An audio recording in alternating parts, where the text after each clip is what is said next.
good morning! Magandang umaga, mga kanoli, sa mapagpalang umaga po muli sa inyong lahat. At eto, at medyo matagal-tagal na rin, no? Ilang linggo na. At ngayon ko lang bubuksan yung regalo ni Rica, no? So, regalo niya noong birthday ko. Ayan, so andito nga sa sasakyan. Ayan. Yeah. Ayan po. Tingnan nyo mga kanoli, or bag. Samahan nyo ako mga kanoli kung ano talaga ito. Ano tong laman nito na regalo na to. Yan. So dito ako sa may sasakyan. Kasi para mas tahimik, no? At mas maintindihan nyo po, no? Or makikita nyo kung ano talaga ito. Ano yung laman nito. Yan. Right. So paandarin ko para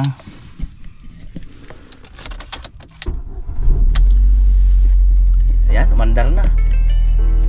Grabe mga kanoli, napakaganda ng napakaganda ng umaga. Nakatulog naman kagabi ng ng maayos.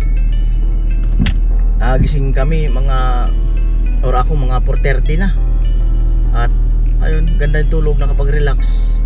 So ngayon ay bakbakan naman ng trabaho dyan sa project nga sa bahay ni Rica. Naisip ko na kasi nga matagal-tagal na, no? Ilang araw na, at ngayon din lang mabubuksan. Ayan. At ito, buksan na natin ito mga kanoli para ayan, nakikita ng camera para kung ano. Unbox ba yun? Unboxing. Ayan. Grabe. Ito may tape pa. Ayan, may tape. Naka-stapler pa yata eh. Hulaan nyo mga kanil. Hulaan nyo, hindi naman talaga mahulaan kasi makikita na buti kung naka-live. Ayan. Salamin nga ako. Di pa ako nalamin ngayon. Ngayong umaga. Ayan. Ay, okay naman pala. So kailangan ko na uling mag-ahit. Ayan. At hindi ako nagpatubo nung balbas tinanggal ko. Patubo na lang uli pagka Ayan, eto na mga kanoli, nagsisit, mabigat. Mga 1 kilo. Sabi niya magagamit ko raw ito araw-araw. Yung mga nakapanood dun sa vlog, no, nung nakaraan. Yan, eto na. Sirain ko ba yung Dapat hindi. Hindi ko dapat masira yung lagayan. Oh, grabe. Uy, suotin ko kaya ito mga kanoli, kung ano to. Kung damit to, suotin ko kaya. Kung chinilas man to, suotin ko kaya.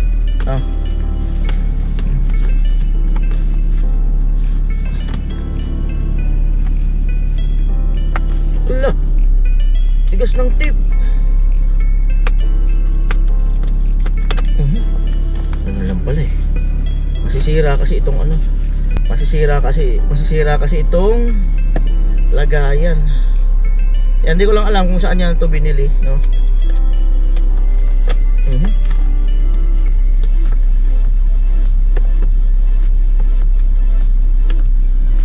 Grabe, mag-tape to.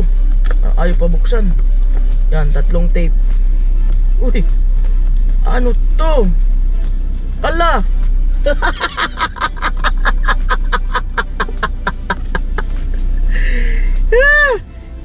Hindi to nanonood ng vlog ko. Eto ay binanggit ko to sa vlog ko na pagka minsan naiinip ako or mayroon ako iniisip or kaya naman gusto ko lang ma-relax, binanggit ko talaga to Eto. Ayan. Ano kaya to? Binanggit ko to Allah, mga kanoli. Yan. Oh. Allah, Cloud9. Yan, alam niya mahilig ako sa chocolate. Simula pa kasi nung yung papa ko nag-a-abroad yun Tapos tuwing umuwi yun, ay mga dalang chocolate yun, no. Doon nag-umpisa yung pagkahilig ko sa chocolate. Yan. At minsan nga sa tindahan, nakakatatlo akong minsan yung chocomocho or ano man. Basta any kind of chocolate, hindi naman kailangan imported. Basta lang yung parang maano nung katawan ko, nakaka-relax. Ayan, chocolate. Allah, grabe. Kala ko hot cake eh. Parang kaya nag-isip pa ako kung Cloud9 talaga eh. Kala ko hot cake. Ayan. Allah. Pabango pa. Ano to?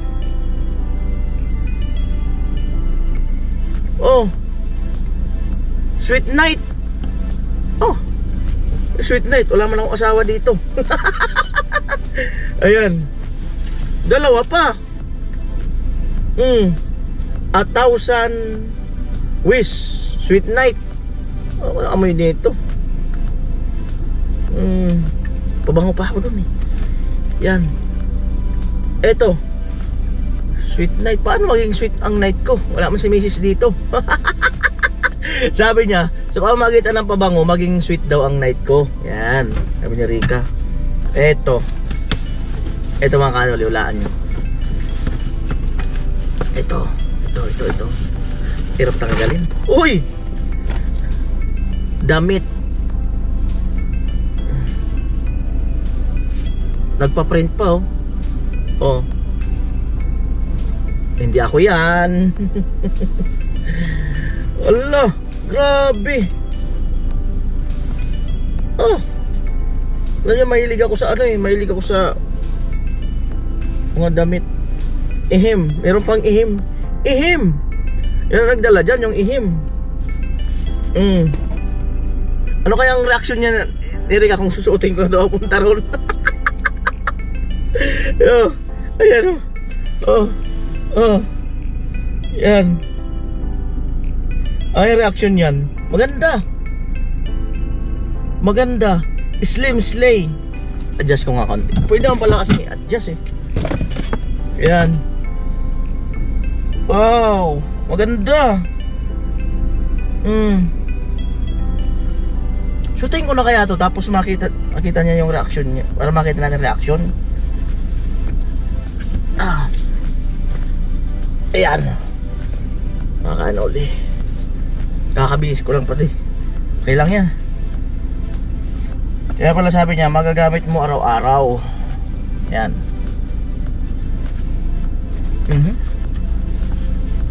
Presko yung tela. Presko yung tela. Yan o. Malambot. Marunong pumili. Yan. Wow! Bagay! Allah! Diba? Ang presko sa sa katawan. So, ito, Rika, salamat sa pag-aabala, no? Or sa pag-initiate na ito, mabigyan ako ng regalo noong taong November na kaarawan ko, no? At sabi ko nga dati, maski noon pa sa mga dati kong mga vlog, ako ay hindi ako sanay na yun nga, na tumatanggap or may nagre-regalo sa akin na kahit ng anong okasyon, birthday ko or Pasko or anong okasyon na ganap sa buhay ko, ay bibihira talaga ako nakakatanggap ng mga regalo kasi nga hindi talaga ako masyadong nag-aano ng mga regalo. Yan. Si Mrs. ayan, mahilig din yun, nireregaloan din ako ng mga damit. Yan. At eto, no. So salamat, na appreciate ko yung yung ito, pagbigay mo ng t-shirt, at nagustuhan ko yung napili mong design. Yan. So marunong kang makiramdam kung ano ang gusto ng isang tao, no? At higit sa lahat, eto. Ano to? Yan. Cloud9. Ayan yung pamparelax ni Kanoli. Yan. Tabmail. Yan,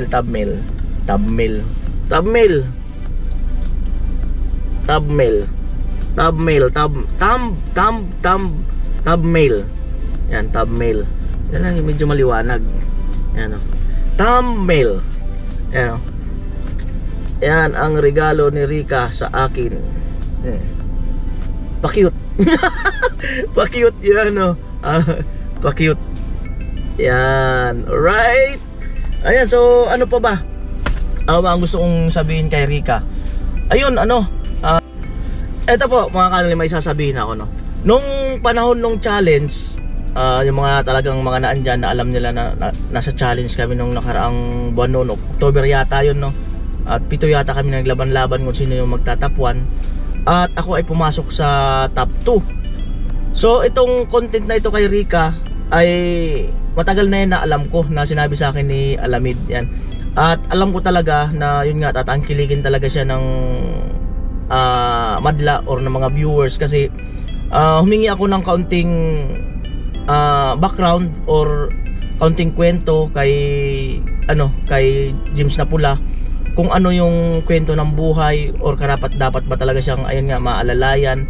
Sabi ko ito maganda yung kwento ng buhay na ito. At ayun, kumbaga tinapos ko muna yung ibang mga project doon sa Albay, at kahit na nasa challenge ako ay hindi ko muna siya pinuntahan kasi nga ibig sabihin hindi ko siya mapupukusan kasi mahahati yung isip ko, kasi malayo yung Albay compare dito sa Kamsor. So hindi ko rin talaga siya mapupukusan, kaya sabi ko ipagpaliban ko na lang muna itong next vlog, at para at least kung matapos man dito sa Albay, mapupukusan ko talaga siya. So gayon din ang ginagawa ko dito kay Mary. So ito medyo tinatapos lang natin itong kay Rika. Pag ito ay medyo okay na, ay lilipat po tayo doon sa bahay nila Mary. Ayan, so at ang pundo natin doon ay 17,000 plus may nagbigay pa ng 5,000 si paring Robin Libuon. Ayan, salamat. At ano pa ba? Ayan, doon po sa mga bago kong subscriber, no, mga naan dyan, pwede nyo pong balikan yung part 1 ng vlog natin kay Rika, no. At doon nyo po makikita or talagang mas mapipil, no. At masarap kasi na kumbaga ay balikan natin yung saan nag-umpisa ang kwento ng vlog na ito. At para at least panoorin man nyo yung part 2, 3, 4, 5 hanggang ngayon, talagang mas kumbaga doon pa lang maaano nyo na yung pinagmulan. At ganon din yung ibang mga vlog ko noon kay Walang Chinilas, kay Squatter. Ayun ay tumakbo yun ng mga ilang buwan bago ko yun binlog. Kumbaga ay talagang pinag-iisipan, ayan, at kung ano ang magiging way ng pagbablog, pero wala naman script yun, kung paano ko siya iintradahan, ano yung magiging mga tanong ko. So yun ang isa sa aking mga pinaghahandaan pagka meron akong mga bagong vlog. Kaya ayun ay kahit paano medyo, ibig sabihin ay medyo presentable ng kaunti yung kung meron man tayong panibagong vlog, kasi nga kumbaga ay pinag-iisipan ko talaga yun. At bukod doon, sabi ko nga, ang first vlog, lalo na pagka yung mas limot or malungkot na vlog, ay doon talaga yung hindi nyo makikita si Kuya Noli na tumatawa. Isa nga naiiyak pa ako, no. At hindi nyo ako makita doon tumawa or magbibiro man bahagya. Tapos pagka yung tumakbo na yung vlog, part 2, 3, 4, 5, 6, 7, 8, lalo na kung medyo nasusolusyonan na natin, ay doon nyo na po makikita yung si Kuya Noli na makulit na, ayan, actually na kung ano-ano na yung kakulitan. Kasi nga po ay nasolusyonan na natin yung problema nung ating na-vlog. Ayan, so ayan, at gusto kong pasalamatan ang lahat na naging bahagi ng proyekto na ito sa bahay ni Rika, kahit ito ay almost, sabi ko nga, nasa 80% na ito. At hanggang ngayon ay hindi ko alam kung hanggang saan ang magiging ganap or magiging katapusan ng project na yan. Ayan, kung magkakakuryente ba, kung magkakaroon ba ng kesame, or ano pa ang mga maidadagdag. Ayan, kasi nga ay nakadepende talaga tayo sa budget, no. At ayun, ay magandang umaga, magandang sa inyong lahat, magandang araw. Ayan yung mga nagsiselebrate ng kanilang mga kaarawan today, mga ikakasal, ayan, ano man ang inyong mga ginagawa, ay binabati ko po kayo. Ayan, at isang mapagpalang araw sa inyong lahat. At patuloy nyo pong suportahan, no, ang buong Team Pahuway. At kay ang aking YouTube channel, parang lalo po kaming makausad ang grupo. Ano pa ba? Ayun, siguro ang mensahe ko na lang kay Rika, dahil nga sa mag-isa na lang siya sa buhay, no, ay andyan na, nadinig na yung dasal, no? Nadinig na yung dasal niya na matagal na. Sabi nga niya noon ay bubong lang, no? Pero ang binigay ng ating Panginoon, ating mga sponsor ay hindi lang bubong, sobra-sobra pa. At siguro isang patunay na walang imposible na mangarap. Sabi ko nga noon dyan sa dating vlog, minsan kailangan natin ng ibang tao, no? Kasi nga no man is an island, no? Minsan meron tayong mga pangarap na gusto nating abutin na kumbaga maaabot naman natin siya pero unti-unti or matagal, no? Kaya ibig sabihin minsan kailangan natin ang ibang tao, hindi man sa nanghihingi tayo or kusang dumating, it's a blessing, no, na may gawa ng ating may kapal. Doon sa mga nakikinig, no, ng aking mga vlog, no, minsan kailangan nating bawasan yung ating mga pride or anuman, na minsan kailangan po natin yung ibang tao para mas makausad tayo sa pamumuhay or mangyari ang ating ibang mga pangarap. Example, no, pagka tayo po ay halimbawa mag-a-apply ng trabaho, no, wala pa tayong masyadong kaalaman, fresh graduate. So minsan mangangailangan tayo ng mga backup, no, mangangailangan tayo ng ganon, pwede ba niya ako sa ganon. So ganon din sa ibang mga trabaho sa construction. Meron ba niyang bakanting mason, meron ba bakanting welder, ilan pa ba niya ang kailangan. So ganon din sa pag-apply ka ng pagiging driver, security guard or anuman, police or iba pa. Minsan dumaraan yan sa mga sabi ko nga kakailanganin natin talaga ang ibang tao, no? So ayun, ang dami ko nang sinabi, no? So maraming salamat muli sa inyong lahat, mga Kanoli, sa patuloy na suporta. Napakainit ay na suporta kay Kuya Noli. At sabi ko nga, nag-uumpisa pa lang tayo, no? Nag-uumpisa pa lang at napakarami pa natin nais mangyari, napakarami pa natin nais na matupad, no, or magawa. Eto, masasabi ko na ang aking YouTube channel ay wala pa mga Kanoli. Kumbaga feeling ko ay parang lagi lang ako nag-uumpisa, no? Parang lagi lang ako nag-uumpisa sa uno, na parang ano ba ang dapat kong gawin, ganon. Kasi mahirap po na maging porque medyo umuusad-usad na yung channel, mahirap na maging self-confidence, lalo na si Rika. Ay, si Rika, nakikita niya yung damit niya, reaction. At ayun, sabi ko, so ayun na nga, no, na sabi ko, Rika, ano Punta kami sa simbahan. Ano to? Hala! Di mo napansin? Oh, ang ganda. Cute. Ang ganda. Oh. Ayan, good morning. Oh. Yo. Ang ganda ng damit to. Nagbablog kasi ako sa loob kasi nga in-unbox ko yung regalo mo. Sabi ko, okay ma. Hey! Sabi ko magaling siyang mamili ng t-shirt, manipis, presko. Oh, ayan. Ay, salamat dito sa regalo mo. Ayan. Thank you very big. Lalo akong gumawa po. Oo nga. Saan nyo? Lakad. Sa labas, bili kami ng powder. Bili kayong powder. Ayan. Ulit na ba kayo sa akin? Malaki. Oh, sige na. Tapusin ko lang to. Sige.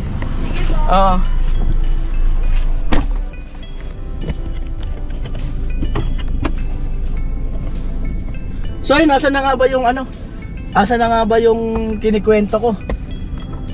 Ayun, sabi ko nga, no, mahirap po kasi na ibig sabihin lumalaki na yung YouTube channel mo tapos magiging self-confidence ka na or masyado ka nang komportable sa iyong lahat ng gagawin. Kaya mas masarap yung parang lagi ka lang nag-uumpisa, parang lagi ka lang sabik sa mga gagawin mo araw-araw, parang ano lang, enjoy mo lang yung vlog araw-araw. At siyempre minsan di naman maiwasan, darating yung point na iba-iba kasi yung magiging mood natin, no? Pero mas the best talaga ay maging think positive always. Ayan. So maraming salamat po muli sa inyong lahat. Kung ano man ang nararating ko ngayon, salamat sa Panginoon. At syempre salamat din pala kay James sa Pula sa pag-scout kay Rika, no? At salamat sa buong Team Paway. Ayan. At salamat sa inyong lahat kung ano man yung na-achieve ko ngayon.